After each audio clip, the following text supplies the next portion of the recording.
Nowhere to Call Home by Cynthia DeFelice, Chapter 23. As the train made its way through the mountains, Frankie and Stewpot opened the door whenever they dared, and for as long as they could stand the cold.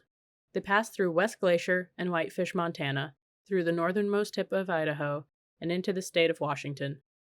Seeing the Rocky Mountains had brought a temporary lift to Stewpot's spirits, but the frigid temperatures they had exposed themselves to had not helped him one bit. There was a stop in Spokane, during which Frankie got off the train and managed to beg some stale donuts from a bakery right near the station. Stewpot had drunk all the medicine, but Frankie didn't know how long the train would be stopped, and was afraid to take the time to buy more. She consoled herself with the thought that the next city they'd come to was Seattle. The last leg of the journey seemed to Frankie to take forever. Stewpot's cough was much worse. It seized his entire body in fits that left him clutching his chest and gasping.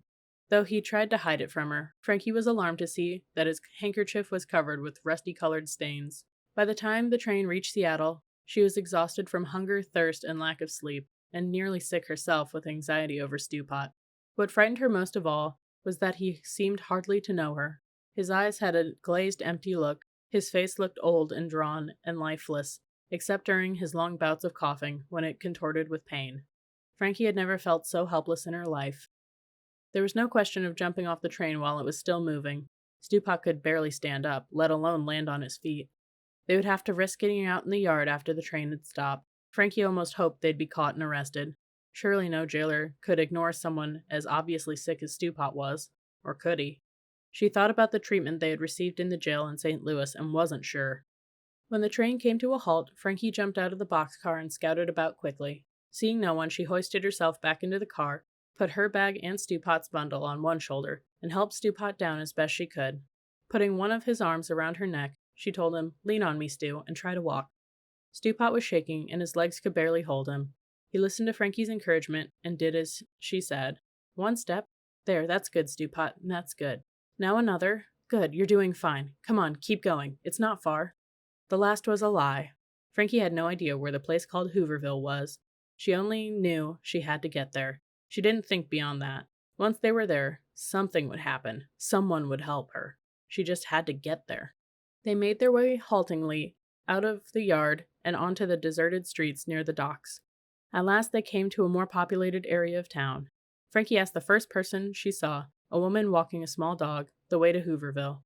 The woman turned and quickly walked away without a word.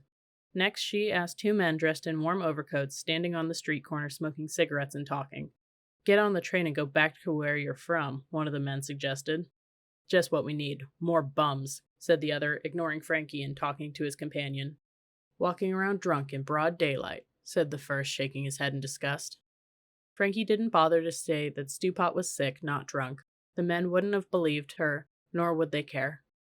She just kept walking, asking everyone she saw, ignoring their snubs, and praying she didn't run into a policeman. Then two boys playing ball pointed toward a side street. "Down there! You can't miss it," they shouted. Stewpot tried to sit down to rest, but Frankie held him tightly around the waist and begged him to remain standing. If he sat down, she was afraid she'd never get him up again. "It's right up here, Stew, honest, just a little farther. Please, Stewpot, please." Ahead, in what had once been a vacant lot, was the Hooverville Stewpot had heard about. When she saw it, Frankie's heart sank. Stewpot had told her what to expect, but somehow she had turned it around in her mind, letting herself picture a real town, a town where people who had no homes could make a home, where everyone shared what they had, as they did in the jungle. Crammed together were hundreds of dwellings, made from every kind of unwanted scrap imaginable. People were living in rusted-out car and truck bodies, piano boxes, shacks fashioned from orange crates, ragged sheets of tin and canvas held together by broomsticks, saplings, junk metal and lumber, string and rope, and strips of cloth. Smoke from their wood fires hung in the damp gray air. A few children in shabby clothes were playing and shrieking on the edges of the camp. At first, as Frankie drew closer with Stewpot, she saw no adults at all. Then she saw that they were hiding, scuttling away like crabs, and peering out from their small dark lairs. She felt their eyes on her, but no one spoke or called out a greeting. Frankie stood for a moment, utterly at a loss. Then, setting her mouth in a determined line, she said, "Come on, Stewpot." She began making her way between the sad, sagging structures, hoping only that someone would take pity on her. She felt no anger at the people who looked outside from their meager shelters, eyes narrowed with fear and suspicion, or blank with hopelessness and fatigue. They had come to the end, as she had. They had no help to offer. Finally, Stewpot's knees buckled, and Frankie could no longer hold him up. He fell to the ground in a crumpled heap, and Frankie fell beside him, laid her head on his chest, and wept.